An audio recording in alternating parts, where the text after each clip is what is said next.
ನಮಸ್ಕಾರ ಸ್ನೇಹಿತರೆ, ಗಾಯತ್ರಿ ಕಿಚನ್ಗೆ ನಿಮಗೆಲ್ಲ ಸ್ವಾಗತ. ಇವತ್ತು ಅಮ್ಮ ಒಂದು ಹುಣಸೆ ಹಣ್ಣಿನ ತಂಬಳಿ ಮಾಡ್ತಾ ಇದ್ದಾರೆ. ನಮಗೆ ಸೆಕೆಗಾಲದಲ್ಲಿ ದಿನಾಲು ಒಂದು ತಂಬಳಿ ಇರಲೇಬೇಕು, ಇಲ್ಲೇ ಮಜ್ಜಿಗೆ ಮಾಡಿದ್ದು ಹಸಿ ಅಥವಾ ತಂಬಳಿ ಇರಲೇಬೇಕು. ಇವತ್ತು ತಂಬಳಿ ಮಾಡ್ತಾ ಇದ್ದಾರೆ. ಮಜ್ಜಿಗೆ ಹಾಕದೆ ಮಾಡುವಂಥದ್ದು ತುಂಬಾ ಟೇಸ್ಟಿಯಾಗಿರುತ್ತೆ. ಹೇಗೆ ಮಾಡ್ತಾರೆ ಅನ್ನೋದನ್ನು ನೋಡ್ಕೊಂಡು ಬರೋಣ ಬನ್ನಿ. ಅದಕ್ಕಿಂತ ಮುಂಚೆ ಯಾರು ಈ ಚಾನಲನ್ನು ಹೊಸದಾಗಿ ನೋಡ್ತಾ ಇದ್ದೀರೋ ಅವರು ಸಬ್ಸ್ಕ್ರೈಬ್ ಮಾಡಿ, ಪಕ್ಕದಲ್ಲಿರುವಂಥ ಬೆಲ್ ಐಕಾನನ್ನು ಪ್ರೆಸ್ ಮಾಡಿ, ನಾನು ಮುಂದೆ ಹಾಕುವಂಥ ಎಲ್ಲ ವಿಡಿಯೋ ನೋಟಿಫಿಕೇಶನ್ ನಿಮಗೆ ಸಿಗುತ್ತೆ.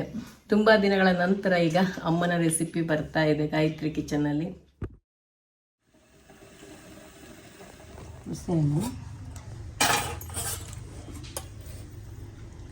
ಸಾಸಿವೆ ಕಾಳು, ಒಂದು ಅಡಿಕೆ ಗಾತ್ರದ ಹುಣಸೆ ಹಣ್ಣು, ಅರ್ಧ ಚಮಚದಷ್ಟು ಸಾಸಿವೆ, ಹಸಿ ಸಾಸಿವೆ ಕಾಳು, ಹಾಗೆ 1/4 ಚಮಚದಷ್ಟು ಇಂಗು, ಹಾಗೆ ಒಣಮೆಣಸು. ನೀವು ಹಸಿಮೆಣಸು ಬೇಕಾದರೂ ಹಾಕ್ಕೋಬೋದು.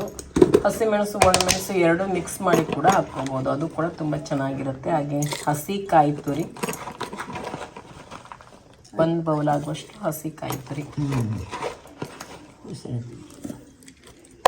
ತುಂಬ ಟೇಸ್ಟಿಯಾಗಿರುತ್ತೆ ಹುಣಸೆ ಹಣ್ಣಿನ ತಂಬಳಿ. ರುಚಿಗೆ ತಕ್ಕಷ್ಟು ಉಪ್ಪು. ಒಂದು ರೌಂಡ್ ತಿರ್ಸ್ಕೊಂಡ್ಬಿಟ್ಟು ಆಮೇಲೆ ನೀರನ್ನ ನೋಡ್ಕೊಳ್ತಾ ಹಾಕ್ಕೊಂಡು ರುಬ್ಕೋಬೇಕು. ತಂಬಳಿಗೆ ತುಂಬ ನುಣ್ಣಗೆ ರುಬ್ಕೋಬೇಕು, ಆವಾಗ ಟೇಸ್ಟ್ ಚೆನ್ನಾಗಿರುತ್ತೆ. ತರಿಯೆಲ್ಲ ಇರಬಾರ್ದು. ರುಬ್ಕೊಂಡಿರುವಂಥದ್ದನ್ನು ಒಂದು ಪಾತ್ರೆಗೆ ಹಾಕ್ಕೊಂಡ್ಬಿಟ್ಟು ಮಿಕ್ಸಿ ಜಾರ್ ತೊಳೆದು ಮತ್ತೆ ಪುನಃ ಅದಕ್ಕೆ ನೀರನ್ನು ಸೇರಿಸ್ಕೊಂಡಿದ್ದಾಯಿತು. ಇದಕ್ಕೆ ನೀರನ್ನ ನೋಡ್ಕೊಂಡು ಹಾಕಬೇಕು. ತುಂಬ ತೆಳುನೂ ಮಾಡಬಾರ್ದು, ತುಂಬ ಗಟ್ಟಿನೂ ಇರಬಾರ್ದು.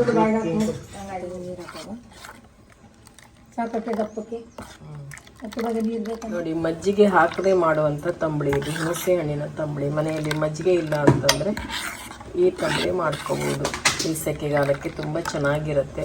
ಸೆಕೆಗಾಲಕ್ಕೆ ಏನಾದರೂ ತಂಪಾಗಿರುವಂಥದ್ದು ಬೇಕಾಗುತ್ತೆ.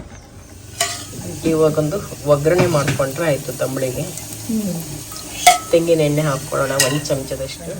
ಇವಾಗ ಇದಕ್ಕೆ ಸ್ವಲ್ಪ ಉದ್ದಿನಬೇಳೆ ಹಾಕೋಣ ಒಗ್ಗರಣೆಗೆ, ಹಾಗೆ ಸಾಸಿವೆ ಕಾಳು, ಒಣಮೆಣಸು, ಹಾಗೆ ಕರಿಬೇವು.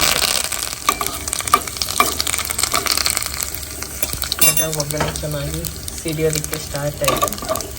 ಇನ್ನು ತಂಬಳಿಗೆ ಹಾಕೋಣ.